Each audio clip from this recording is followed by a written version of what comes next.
gotta make sure you got baby. Yeah. You're gonna have a little heifer calf this next year? I sure hope so. The number of cows are gonna have calf. Hey, we could be friends. They're like dumb. They're stuck behind that panel. Free, open. If you don't use wagons, equipment, whatever, as gates, panels, like, are you really farming? There are some problems, children. Open as open could be. What kind of nonsense is this?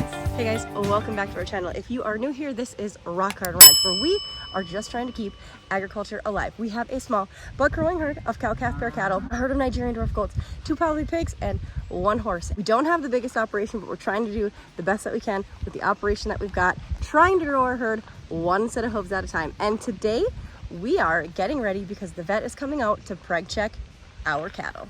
So we got a lot of this actually ready yesterday.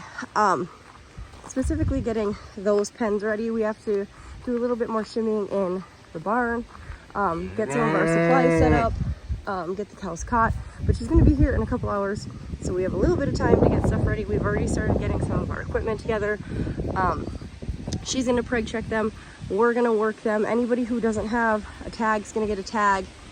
And yeah, it's going to be a good day. It's not blistering hot out today. There's a super nice breeze.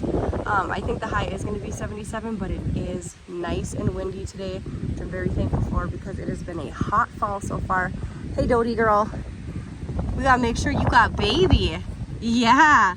You're gonna have a little heifer calf this next year? I sure hope so. So the plan is to catch all the cows in this catch pen, to go into the barn, run them through the tub into the chute, then they'll run out here and we put a bale out, so they'll be maybe more willing to go eat right away.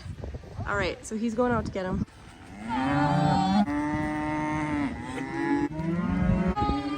Starting to get everyone in. They're pretty willing to come for grain.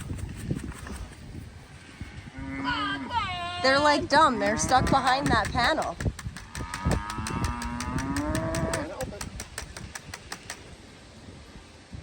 There's 21.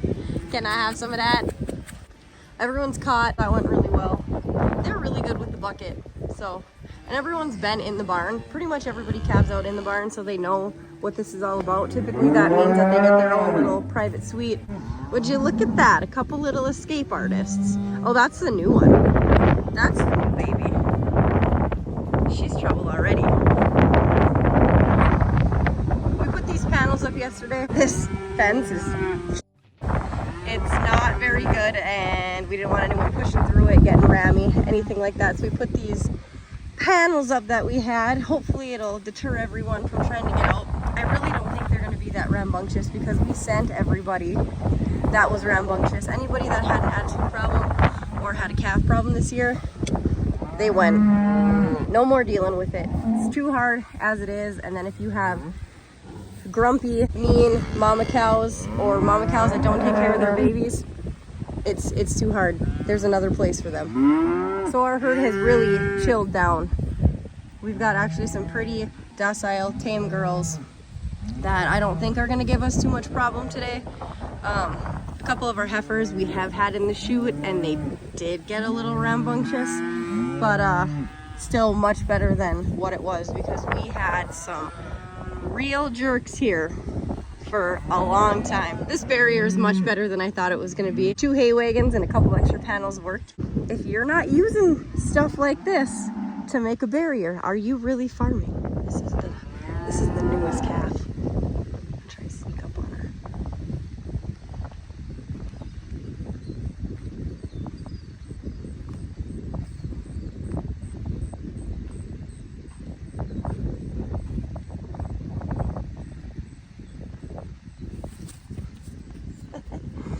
Okay, we could be friends.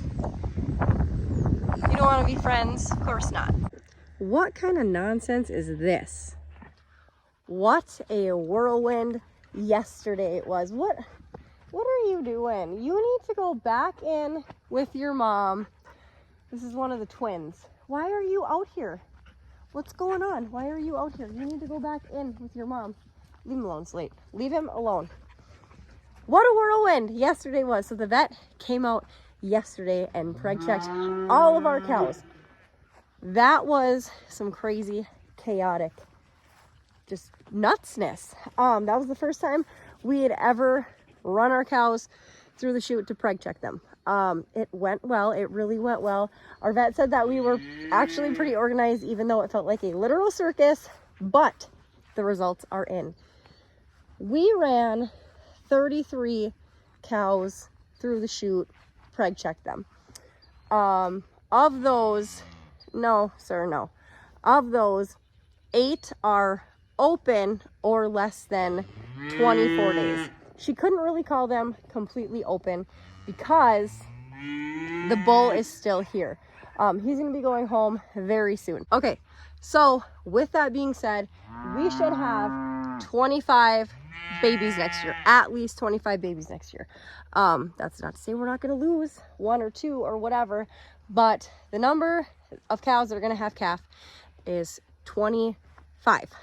Let's talk about that 8 for a second. So of those 8, there are some problem children.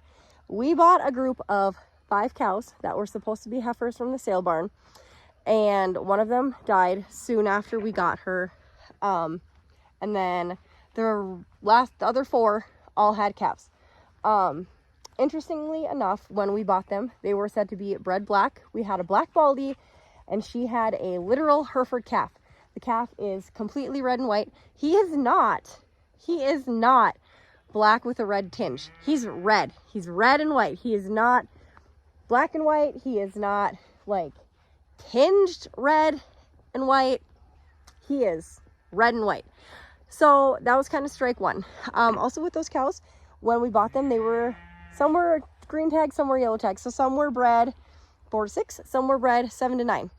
We had some of our green tags, which were supposed to go longer, have their calves before the yellow tags, which were supposed to calve very soon after we got them.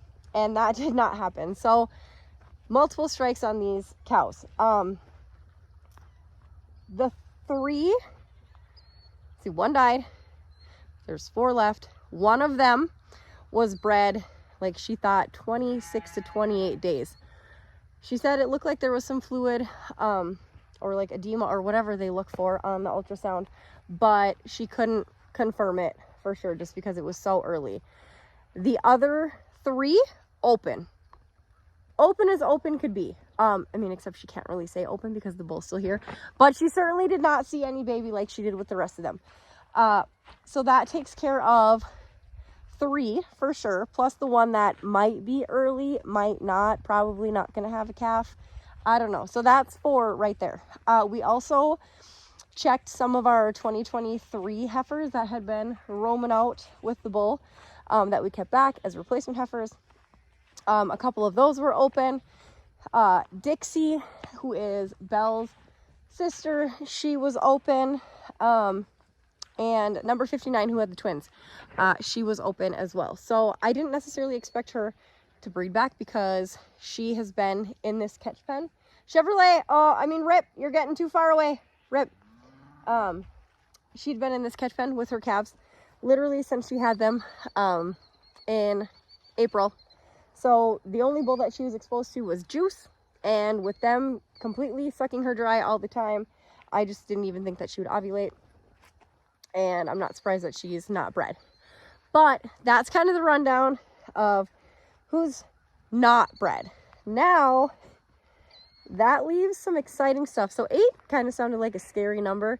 And we weren't like super happy about it at first. But it really led us to not liking sale barn cows. And that is not to dish the sale barn, because I love going to the sale barn. And I love the whole atmosphere and camaraderie and the sights and the sounds and all of it. I love going to the sale barn. I don't love going to the sale barn and buying cows that somebody lied about. I don't love that. I don't love that at all, because cows that we bought that are now problem children were not what they said they were. So they're all going bye-bye, because we're not going to deal with waiting a whole nother year to be able to breed them back. Maybe. You don't know. It's a game. But anyway, the cows that are bred, the first cow that we ran through the chute was my girl Donut, and Donut is confirmed bred for a 2025 calf. Fingers crossed that she has a little heifer calf, but I don't know, who knows. Yeah, that cows that did not have calves this year that are going to have a calf next year. Sprinkles, number 2, she's a replacement heifer of ours. We're really, really excited about her. Ruby, our British white, she is also bred. You can see her off into the distance, maybe that white blob right there. She's gonna have a calf. So she had a calf, we bought her bred. She had her calf, she did not breed back this last spring, and now she's bred to have a calf. Who else we got? Maple, I can't remember if Maple's bred or not. Maple may have not bred back. All of our registered heifers that we bought this year from registered sales, they are all bred. All 4 of them are bred. That's going to be super exciting because we have a registered bull, so then we can look at EPDs and stuff like that and register them. And again, fingers crossed, oh, I can't do it with this hand. Fingers crossed, they all have heifer calves because they will for sure be replacement heifers that we will keep in the future. So yeah, lots of exciting things. Some disappointment too, that we did have disappointment yesterday because obviously we wanted everyone to be bred, because who doesn't want everyone to be bred? But that's just not the way the cookie crumbles in farming. And for now, we've learned our lesson, and we're really not going to be buying sale barn cows unless we really, really know something about them. We will certainly still go to registered sales because those are super fun as well, but we're going to be keeping back a lot, if not all, of our 2024 heifers. So that's a really nice bumper crop that we're going to be keeping back. I don't know exactly how many it is, but there are some good girls in there. Helen had a heifer calf. Maple had a heifer calf. Who else had a heifer calf? I can't even think, but there are some good girls that are going to be coming up in 1 to 2 years. Sometimes if they're big enough, they'll breed on their first year. Not recommended, but sometimes it'll happen. But yeah, it'll be exciting because we got good girls coming up. We got good mamas having babies next year, and there's still lots of exciting things despite having 8 that were not bred. It really just shows us, you know, where we're going to cull and where we're going to try grow, because we'd rather just get rid of the problem children now and not sit on them for any more time, especially when they weren't what they said they were supposed to be in the first place. And that's hard because people do go to sale barns and sell their cows and say they're one thing, but they're not. They're something completely different, and it's unfortunate because someone's got to bite the bullet. And it was us this time. So all right, you guys, that is it for this video. I hope you enjoyed seeing who was bred, who was not. Sorry I did not get any footage because it was so crazy. We were all running around like madman. The vet was doing her thing. We were running the chute, running the tub, getting cows in. It was mass chaos. But anyway, thank you so much for watching. Thank you for watching to support agriculture. Please like and subscribe to our channel. You guys will want to stick around because tomorrow something extra special is happening on the ranch. We may or may not be adding on, and there will be a new video soon regarding those details. So make sure you tune in because there is more excitement to come.